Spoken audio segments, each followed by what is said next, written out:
Welcome to achieve goal. આજે છે 14 December 2023. તો 14 ડિસેમ્બર 2023ના કરંટ અફેરના જેટલા પણ ઇમ્પોર્ટન્ટ ક્વેશ્ચન બની શકે છે તે બધા આ વિડીયોમાં ડિસ્કસ કરીશું. દરેક પ્રશ્નના સંદર્ભમાં ઇમ્પોર્ટન્ટ ફેક્ટ પણ હું તમને જણાવીશ. તો પૂરો વિડીયો ધ્યાનથી જોવો. લાસ્ટમાં હું તમને એક ક્વેશ્ચન પૂછીશ જેનો જવાબ તમારે કોમેન્ટ બોક્સમાં જણાવવાનો છે. આજના વિડીયોની પીડીએફ ફાઇલ આજના વિડીયોના ડિસ્ક્રિપ્શનમાંથી ડાઉનલોડ કરી શકો છો. પીડીએફ તમે ટેલિગ્રામમાંથી પણ ડાઉનલોડ કરી શકો છો. ટેલિગ્રામમાં તમને બધી પીડીએફ એકસાથે મળી જશે. ટેલિગ્રામ ચેનલની લિંક ડિસ્ક્રિપ્શનમાં આપી છે, જેના પર ક્લિક કરીને તમે ટેલિગ્રામમાં જોઈન થઈ શકો છો. ચાલુ કરીએ આજના પ્રશ્નો. પહેલો પ્રશ્ન છે, તાજેતરમાં સાર્વભૌમિક સ્વાસ્થ્ય કવરેજ દિવસ ક્યારે ઉજવવામાં આવ્યો? તો તેનો સાચો જવાબ છે 12 ડિસેમ્બર.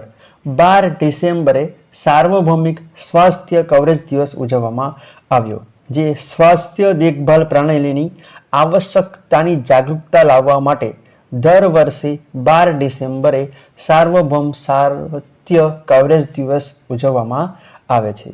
જે સાર્વભૌમ સ્વાસ્થ્ય કવરેજ દિવસ 2023માં ઉજવવામાં આવ્યો, જેની થીમ છે health for all, time for action. શું છે? Health for all, time for action. જે થીમ છે સાર્વભૌમિક સ્વાસ્થ્ય કવરેજ દિવસ 2023ની. જ્યારે 12 ડિસેમ્બરે આંતરરાષ્ટ્રીય તટસ્થતા દિવસ પણ ઉજવવામાં આવે છે, જે તમારે ધ્યાન રાખવાનું છે. હવે વાત છે ઇમ્પોર્ટન્ટ ડેઝની. તો 1 ડિસેમ્બરે વિશ્વ એડ્સ દિવસ ઉજવવામાં આવ્યો, જેની થીમ છે લીડ કમ્યુનિટી લેટ્સ.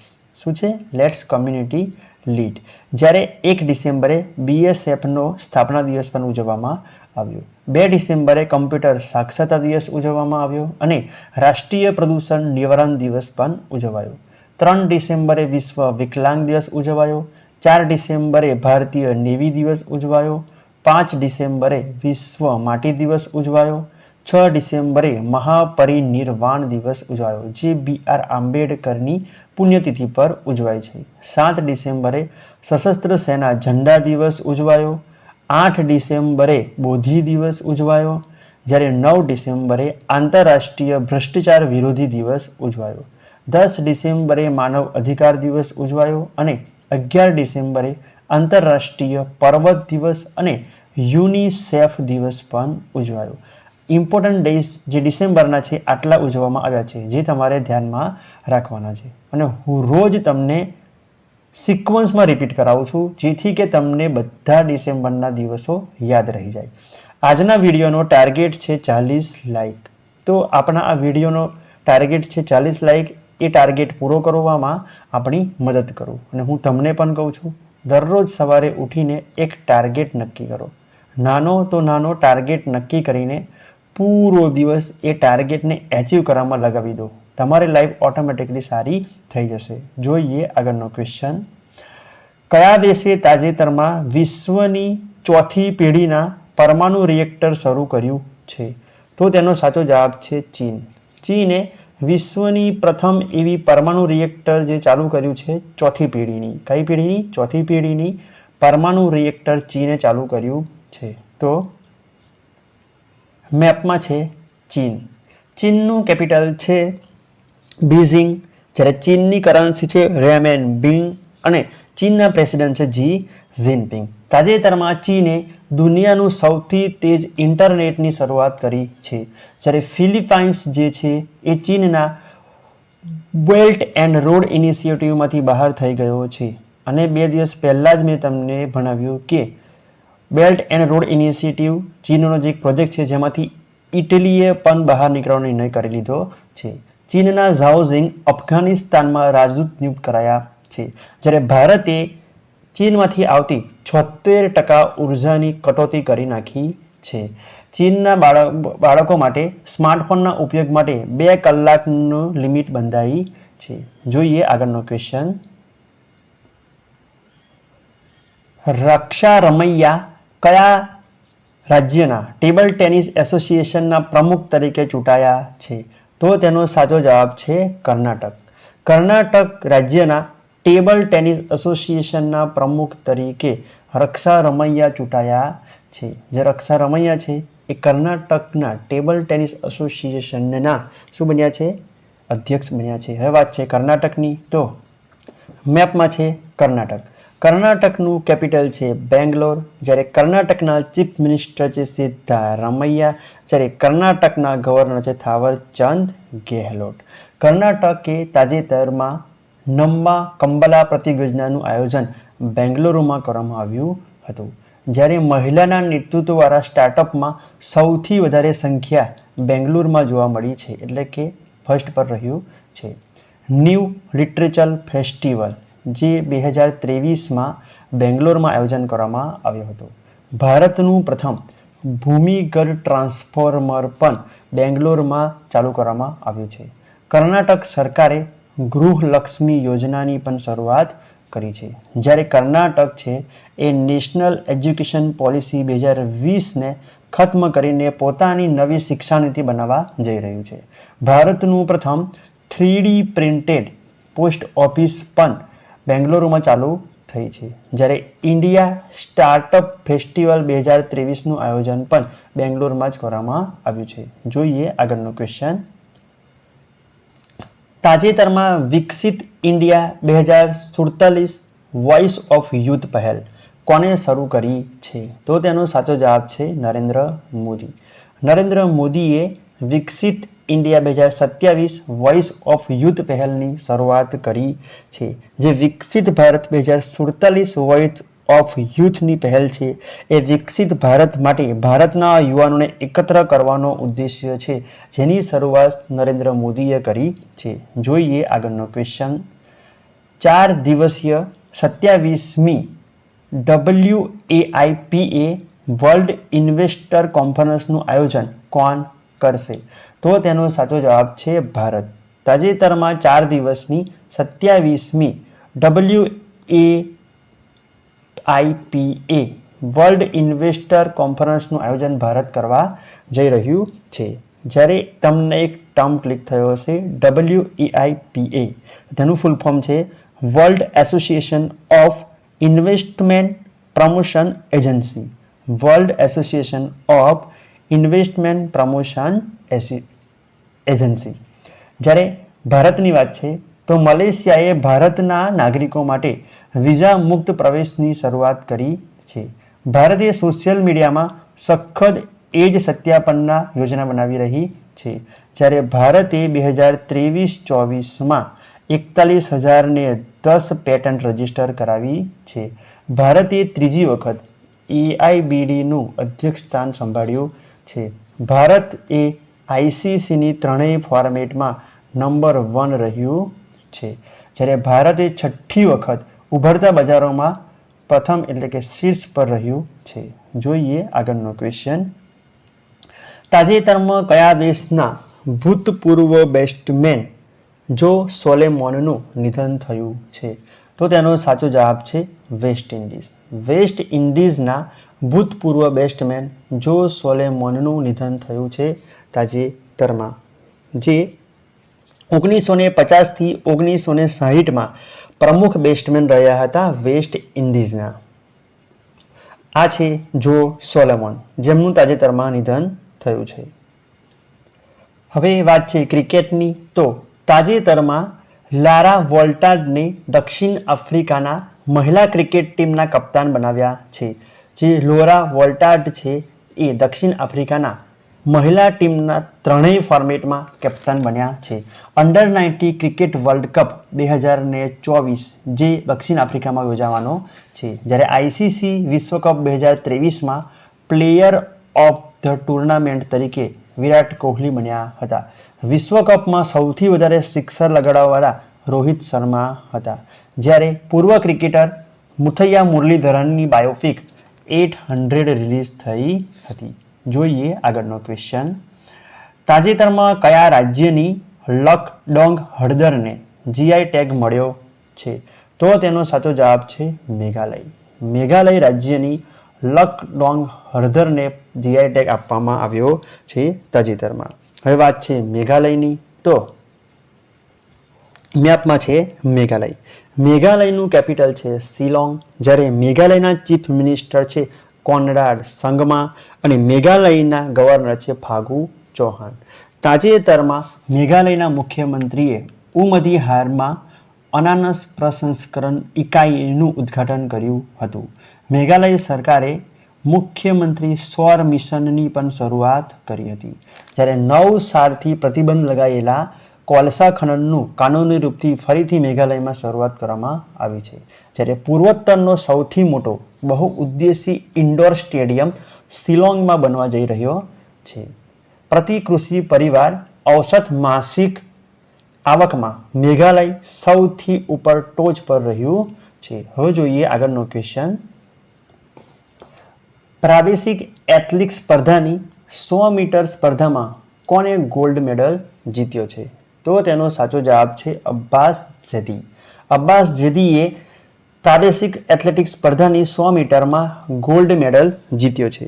જે અબ્બાસ ઝેદી છે એ ઉત્તર પ્રદેશના લખનૌના યુનિટી કોલેજના છે અને સ્ટાન્ડર્ડ 10ના વિદ્યાર્થી છે જેમને ગોલ્ડ મેડલ જીત્યો છે. જોઈએ આગળનો ક્વેશ્ચન. તાજેતરમાં 2023 ઇન્ટરનેશનલ કરપ્શન વિરોધી ચેમ્પિયન તરીકે કોને નામિત કરાયા છે? તો તેનો સાચો જવાબ છે નિખિલ ડે. નિખિલ ડેને 2023ના ઇન્ટરનેશનલ કરપ્શન વિરોધી ચેમ્પિયન તરીકે નામિત કરવામાં આવ્યા છે. જે અમેરિકી સરકાર દ્વારા 2023માં આંતરરાષ્ટ્રીય ભ્રષ્ટાચાર વિરોધી ચેમ્પિયન તરીકે નિખિલ ડેને નામિત કરાયા છે. જોઈએ આગળનો ક્વેશ્ચન. તાજેતરમાં બહાર પાડવામાં આવેલ સ્ટાર્ટઅપ ફંડિંગ વૈશ્વિક રેન્કિંગમાં કોણ ટોચ પર રહ્યું છે? તો તેનો સાચો જવાબ છે અમેરિકા. અમેરિકા તાજેતરમાં બહાર પાડવામાં આવેલા સ્ટાર્ટઅપ ફંડિંગ વૈશ્વિક રેન્કિંગમાં ફર્સ્ટ નંબર પર રહ્યું છે. જ્યારે વાત કરીએ આપણા ભારતની તો ભારત 4th નંબર પર રહ્યું છે. આમ જોઈએ તો અમેરિકા પ્રથમ છે, બીજું બ્રિટન છે અને ત્રીજું ચીન છે. જ્યારે ચોથું ભારત છે. સ્ટાર્ટઅપ માટે કયા દેશમાં રેન્કિંગ સૌથી વધુ આવી છે તેનો રિપોર્ટ બહાર પાડવામાં આવ્યો છે, જેમાં અમેરિકા પ્રથમ છે અને ખાસ યાદ રાખવાનું છે ભારત ચોથા ક્રમ ઉપર છે. અમેરિકા અને ભારતની વચ્ચે કોપ ઇન્ડિયા, ટાઈગર ટ્રમ્પ, વજ્રપ્રહાર યુદ્ધ અભ્યાસ એ ભારત અને અમેરિકાની વચ્ચે થતા યુદ્ધ અભ્યાસ છે. અમેરિકા અને ભારત વચ્ચે તાજેતરમાં વજ્રપ્રહાર મેઘાલયના ઉમરોઈમાં સંપન્ન થયો છે. જ્યારે ફિનટેક યુનિકોર્નમાં સૌથી આગળ યુએસ રહ્યું છે. ભારતની બહાર ડૉક્ટર ભીમરાવ આંબેડકરની સૌથી મોટી પ્રતિમા અમેરિકાના મેરીલેન્ડમાં બનવા જઈ રહી છે. જ્યારે ભારતની બહાર સૌથી મોટું હિન્દુ મંદિર અમેરિકાના ન્યૂ જર્સીમાં બનવા જઈ રહ્યું છે. જોઈએ આગળનો ક્વેશ્ચન. તાજેતરમાં વિશ્વની ત્રીજી સૌથી મૂલ્યવાન તમાકુ કંપની કઈ બની છે? તો તેનો સાચો જવાબ છે આઈટીસી લિમિટેડ. આઈટીસી લિમિટેડ વિશ્વની ત્રીજી સૌથી મૂલ્યવાન કંપની બની છે તમાકુની, જે 686 અરબ ડોલર સાથે બજારના મૂલ્ય સાથે આઈટીસી કંપની દુનિયામાં સૌથી મૂલ્યવાન ત્રીજી કંપની બની ગઈ છે. જોઈએ આગળનો ક્વેશ્ચન. તાજેતરમાં world association of investment promotion agency વિશ્વ રોકાણ પરિષદ ક્યાં યોજાઈ હતી? તો તેનો સાચો જવાબ છે નવી દિલ્હીમાં. નવી દિલ્હીમાં world association of investment promotion એજન્સીની વિશ્વ રોકાણ પરિષદ યોજાઈ હતી, જે નવી દિલ્હીમાં યોજાઈ હતી. જોઈએ આગળનો ક્વેશ્ચન. તાજેતરમાં ભારતમાં સૌથી વધુ પગાર મેળવનાર સીઈઓ કોણ બન્યા છે? તો તેનો સાચો જવાબ છે થિયરી ડેલાફોર્ટ. થિયરી ડેલાફોર્ટ જે એક વિપ્રોના સીઈઓ છે અને તે તાજેતરમાં ભારતના સૌથી વધારે પગાર મેળવનાર સીઈઓ બની ગયા છે. આ છે થિયરી ડેલાફોર્ટ, વિપ્રોના સીઈઓ જે ભારતમાં સૌથી વધુ પગાર મેળવવાળા સીઈઓ બની ગયા છે. જોઈએ આગળનો ક્વેશ્ચન. તાજેતરમાં ભારતે કયા દેશ સાથે રાજદ્વારી સંબંધોના 50 વર્ષ પૂર્ણ કર્યા છે? તો તેનો સાચો જવાબ છે દક્ષિણ કોરિયા. ભારત અને દક્ષિણ કોરિયાએ તેના રાજદ્વારી સંબંધોના 50 વર્ષ પૂર્ણ કર્યા છે. હવે વાત છે દક્ષિણ આફ્રિકાની. મેપમાં છે દક્ષિણ આફ્રિકા, જે તમને નીચે દેખાઈ રહ્યું છે ગ્રીન કલરમાં, એ છે દક્ષિણ આફ્રિકા. દક્ષિણ આફ્રિકાનું કેપિટલ છે સિયોલ, જ્યારે દક્ષિણ આફ્રિકાની કરન્સી છે દક્ષિણ આફ્રિકન કોરિયન વોન, અને દક્ષિણ આફ્રિકાના પ્રેસિડેન્ટ છે યુસુફ યોન. કોણ છે? યુસુફ યોન, જે દક્ષિણ આફ્રિકાના પ્રેસિડેન્ટ છે. જ્યારે દક્ષિણ આફ્રિકાએ દુનિયાનું સૌથી મોટું ચીપ સેન્ટર બનાવવાનું ચાલુ કર્યું છે. ઓસેનિક સિટી નામનું તરતું શહેર સાઉથ કોરિયામાં બનવા જઈ રહ્યું છે. જ્યારે યુન સુક યેઓલ દક્ષિણ કોરિયાના નવા રાષ્ટ્રપતિ બન્યા છે. સ્પેસ એક્સ દક્ષિણ કોરિયાનો સૈન્ય ઉપગ્રહ એનાસિસ-2 લોન્ચ કર્યો છે. એનાસિસ-2 જે દક્ષિણ કોરિયાનો ઉપગ્રહ છે એ સ્પેસ એક્સ દ્વારા લોન્ચ કરવામાં આવ્યો છે. દક્ષિણ કોરિયાનું પ્રથમ સ્વદેશી અંતરિક્ષ રોકેટ જે નૂરી પણ લોન્ચ કરવામાં આવ્યું હતું. જોઈએ આગળનો ક્વેશ્ચન. તાજેતરમાં ડોક્ટર મોહન યાદવને કયા રાજ્યના નવા મુખ્યમંત્રી જાહેર કરવામાં આવ્યા છે? તો તેનો સાચો જવાબ છે મધ્યપ્રદેશ. તાજેતરમાં યોજાયેલ ચૂંટણી બાદ મધ્યપ્રદેશના નવા મુખ્યમંત્રી તરીકે ડોક્ટર મોહન યાદવનું નામ જાહેર કરવામાં આવ્યું છે. હવે વાત છે મધ્યપ્રદેશની. તો મધ્યપ્રદેશનું કેપિટલ છે ભોપાલ, જ્યારે મધ્યપ્રદેશના ચીફ મિનિસ્ટર છે મોહન યાદવ બની ગયા છે હમણાં જ, અને મધ્યપ્રદેશના ગવર્નર છે મંગુભાઈ સિંહ પટેલ. હવે વાત છે મધ્યપ્રદેશની. તો ભારતનું સૌથી મોટું પંપ ભંડારણ પરિયોજનાની આધારશિલા મધ્યપ્રદેશના નીમચમાં રાખવામાં આવી છે. જ્યારે નેશનલ સ્માર્ટ સિટી કોન્ક્લેવમાં મધ્યપ્રદેશનું ઇન્દોર પ્રથમ રહ્યું છે. ભારતનું મધ્યપ્રદેશમાં 54મું tiger reserve Veerangana Durgavati tiger reserve બન્યું છે. મધ્યપ્રદેશની કેબિનેટે મોમ લીચિંગ પીડિત મુઆવજા યોજનાની પણ શરૂઆત કરી છે. કઈ યોજના? મોમ લીચિંગ પીડિત મુઆવજા યોજનાની શરૂઆત કરી છે. જોઈએ આગળનો ક્વેશ્ચન. લાસ્ટ વિડીયોના ક્વેશ્ચનનો આન્સર. લાસ્ટ વિડીયોમાં મેં તમને ક્વેશ્ચન પૂછ્યો હતો, વડાપ્રધાન મોદી કેટલા ટકા સાથે વૈશ્વિક એપ્રુવલ રેટિંગમાં પ્રથમ રહ્યા છે? તો તેનો સાચો જવાબ છે 76%. આપણા વડાપ્રધાન મોદી 76% સાથે વૈશ્વિક એપ્રુવલ રેટિંગમાં ટોચ પર રહ્યા છે. જ્યારે બીજા નંબર પર 66% સાથે મેક્સિકોના પ્રાઇમ મિનિસ્ટર એન્ડ્રીસ મેન્યુઅલ સોએઝ લોબ્રાડોર બીજા સ્થાન પર રહ્યા છે. જ્યારે 58% સાથે સ્વિટ્ઝરલેન્ડના પ્રાઇમ મિનિસ્ટર એલેન વર્ઝિટ થર્ડ નંબર પર રહ્યા છે. જોઈએ આજના વિડીયોના ક્વેશ્ચન તમારા માટે. તાજેતરમાં કયા દેશે એક રિમોટ સેન્સિંગ ઉપગ્રહ અવકાશમાં છોડ્યો છે? 4 ઓપ્શન આપી દીધા છે, જેમાંથી તમારે સાચો જવાબ કોમેન્ટ બોક્સમાં જણાવવાનો છે. અને હું તમને ફરીથી કહું છું, ક્વેશ્ચન વિશે તમને જેટલા પણ ફેક્ટ ખબર હોય, જેટલી પણ જાણકારી હોય, તે તમે કોમેન્ટ બોક્સમાં જવાબ આપો. તમારા જવાબ આપવાથી તમને લોંગ ટાઈમ માટે યાદ રહી જશે, અને તમારા જે કોમેન્ટ છે એ વાંચીને બીજા છોકરાઓ, બીજા સ્ટુડન્ટ પણ શીખશે. તો તમે જરૂરથી કોમેન્ટ બોક્સમાં આન્સર આપો. આજના વિડીયોનો ટાર્ગેટ છે 40 લાઈક. તો જરૂરથી એ ટાર્ગેટ પૂરો કરવામાં આપણી મદદ કરો. અને આ વિડીયો તમને પસંદ આવ્યો હોય અને મદદરૂપ થાય તેવું લાગ્યું હોય તો જરૂરથી તમારા મિત્રોમાં શેર પણ કરજો અને લાઈક તો કરજો. હજુ સુધી આપણી ચેનલને સબસ્ક્રાઈબ નથી કરી તો ચેનલને સબસ્ક્રાઈબ કરી લો. નિશ્ચિત રૂપથી આ ચેનલ આપણી એચીવ ગોલથી તમને ફાયદો થશે અને 100% એક્ઝામમાં ઉપયોગી થશે. સબસ્ક્રાઇબ કરતી વખતે બનતા બેલ આઇકનને જરૂરથી ક્લિક કરજો, જેથી દરરોજ સવારે કરંટ અફેરની વિડીયો તમને મળતી રહે. આ વિડીયો તમને કેવો લાગ્યો જરૂરથી જણાવજો. અને તમારા જેટલા પણ મિત્રો હોય એ બધા મિત્રોમાં સ્ટડી રિલેટેડ બધા ગ્રુપમાં શેર કરજો. Achieve goal always with you. Thanks for